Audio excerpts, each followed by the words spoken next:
मैं भारत की राजधानी दिल्ली से हमारे पीएम साहब और हमारे सीएम साहब को मेरा हाथ जोड़ करके नमस्कार।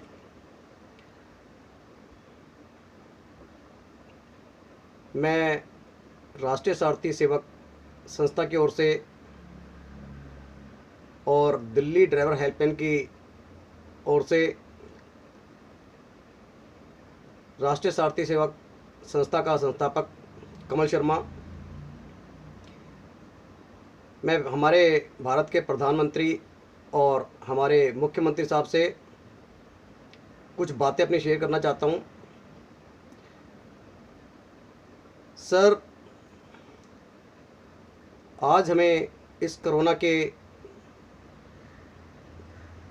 चलते हम लोग जो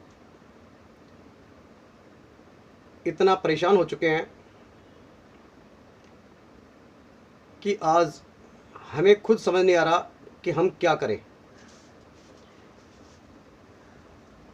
हम लोगों ने आपसे बहुत गुहार लगाई। हमारे सीएम साहब ने हमारे चालकों को 5-5 हज़ार रुपये देने की घोषणा की और उस घोषणा के अनुसार कुछ शर्तें ऐसी रख दी जो कि हमारे बहुत से चालक भाई इस कार्य में निपुण नहीं हैं। आप लोगों ने कुछ साल पहले टूरिस्ट गाड़ियों के लिए बैच मना कर दिया और आज जब उन्हें सहायता देने का समय आया तो उसके लिए आप लोगों ने ये कह कर के एक अपनी तरफ से पल्ला झाड़ा कि कुछ भाइयों के पास चिप वाले बैच नहीं है।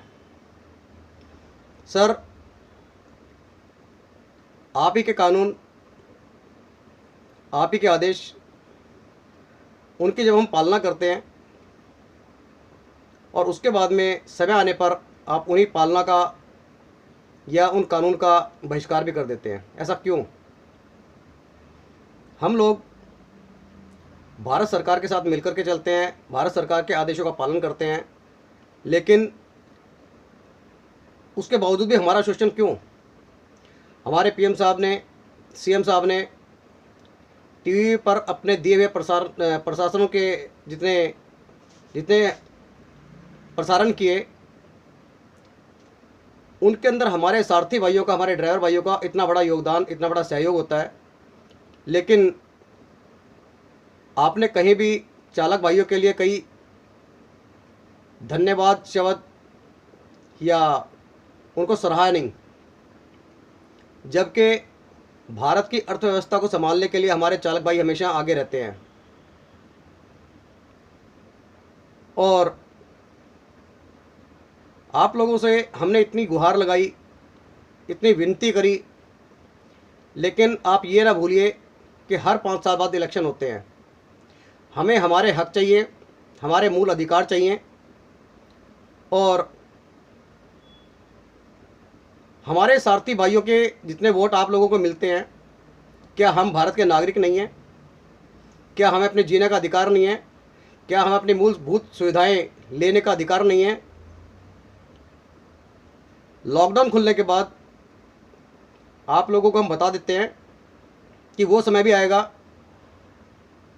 कि जब हम लोग एक होकर के, अगर हमने भारत का चक्का जाम कर दिया तो आप खुद समझदार हैं कि भारत की अर्थव्यवस्था का क्या हाल होगा। हम लोगों से आप इतनी उम्मीद रखते हैं, आने वाले टूरिस्ट, चाहे वो भारतीय हों चाहे वो विदेशी पर्यटक हों, सारथी भाइयों पे डिपेंड करते हैं। हम उन्हें आदर सत्कार, पूरा देश घुमाते हैं, लेकिन उसके बावजूद हमें क्या मिलता है? ट्रांसपोर्टर हमें तनख्वाह नहीं देते, ट्रैवल एजेंसियां अच्छा रेट लेकर के और उसके बाद भी हमारे जो सेल्फ ओनर हैं उन्हें बहुत कम रेट में वो ड्यूटियाँ दी जाती हैं। लेकिन हमारे साथ ये शोषण क्यों? हमारे भारत के किसान इतनी मेहनत करके अनाज उत्पन्न करते हैं, खून पसीना एक करते हैं, लेकिन उनका भी भारत के अंदर शोषण होता है। हमारे चालक भाइयों का भी शोषण होता है। अगर हमारे किसान और हमारे सारथी भाई अगर अपनी पे आ जाएं तो आप खुद जानते हैं कि भारत के अंदर हाहाकार मच जाएगी। लेकिन आप सारथी भाइयों के सम्मान को ठेस पहुंचा रहे हैं। सर, हम लोग इस अर्थव्यवस्था को बनाए रखने के लिए जी जान एक करते हैं, दिन रात सड़कों पर घूमते हैं। हमारे जो ट्रक के चालक भाई हैं बहुत मेहनत करते हैं, 24-24 घंटे सड़क पर रहते हैं, लेकिन आप लोग उनके बारे में कुछ नहीं सोचते। क्यों? हम लोगों ने आपसे राष्ट्रीय सारथी आयोग के बारे में डिमांड की, लेकिन वहाँ पर भी आप बिल्कुल अपना ध्यान नहीं देते हैं। मेरे ये वीडियो काफ़ी लंबी होगी और आपसे शिकायतें बहुत ज़्यादा हैं, लेकिन लॉकडाउन खुलने के बाद ये तय है कि हम लोग सड़कों पर उतरेंगे और अपने मूल अधिकारों को मांगने के लिए आप लोगों से फिर गुहार लगाएंगे। चाहे उसके अंदर हमें चक्का जाम करना पड़े, चाहे हमें अपने को लाठियाँ खानी पड़े, चाहे हमें उसके लिए जितना मर्जी प्रयास करना पड़े। लेकिन ये तय है कि जिन भाइयों ने, जो किसी ने अपनी बीबी के, किसी ने अपनी बहन के, किसी ने अपनी माँ के जेवर रख कर के, और उन लोगों ने बेचारों ने कर्जे में लेकर के गाड़ियाँ करी, उनके लिए आप सिर्फ 3 महीने की मोहलत दे रहे हैं। और उसके अंदर बैंक वाले जो इंटरेस्ट लगा रहे हैं, वो इंटरेस्ट क्या हम देने के लायक रहेंगे? 1 साल तक हमारा हिंदुस्तानी जो है पर्यटक आने में असमर्थ रहेगा। कम से कम 3 साल तक हमारे विदेशी पर्यटक हिंदुस्तान में आने के लिए असमर्थ रहेंगे। हम लोग क्या खाएंगे, क्या करेंगे, कैसे हम अपने बच्चों की फीस देंगे, कैसे हम अपने परिवार का पालन पोषण करेंगे?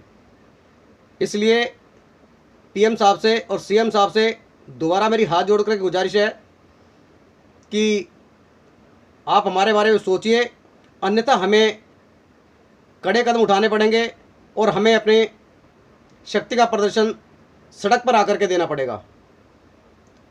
क्योंकि हमने आपके आगे बहुत हाथ जोड़े हैं, बहुत हमने मिन्नतें करी हैं, बहुत आपको